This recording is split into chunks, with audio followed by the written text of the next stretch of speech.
বাঙালিদের ঐতিহ্যময় খাবার ধরে রাখতে বরিশালে শেষ হলো সেরা রাঁধুনিদের প্রতিযোগিতা। বরিশাল নগরীর শিল্পকলা একাডেমিতে দেশি রান্নাঘর পেজের আয়োজনে বরিশাল বিভাগের ৮৫ জন রাঁধুনিদের রান্না ও পরিবেশন দেখে ১৫ জনকে ইয়েসকার্ড প্রদান করা হয় সেরা রাঁধুনি।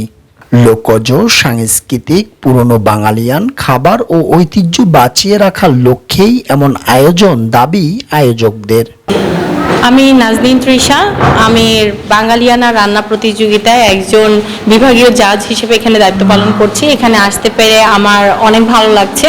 আমরা গিয়ে বাঙালি যে ঐতিহ্যগুলো সেগুলোকে তুলে ধরার জন্য এখানে এসেছি এবং আশা করি যে ওরা অনেক সুন্দর সুন্দর রান্না আমাদের সামনে উপস্থাপন করবে এবং বাংলার ঐতিহ্যকে বিশ্ব দরবারে নিয়ে যাবে। এর আগে খুলনা, রাজশাহী শেষে বরিশাল হয়ে সকল বিভাগেই থাকবে এই প্রতিযোগিতা। নারীরা শুধু রান্নাঘরেই তাদের সীমাবদ্ধতা নেই, তারা রান্নাঘরকে সামলিয়ে আমরা দেখেছি যে দেশের সর্বোচ্চ স্তর থেকে একেবারে নিম্নতম স্তর, দিনমজুর থেকে শুরু করে একেবারে মাননীয় প্রধানমন্ত্রী সেও একজন নারী।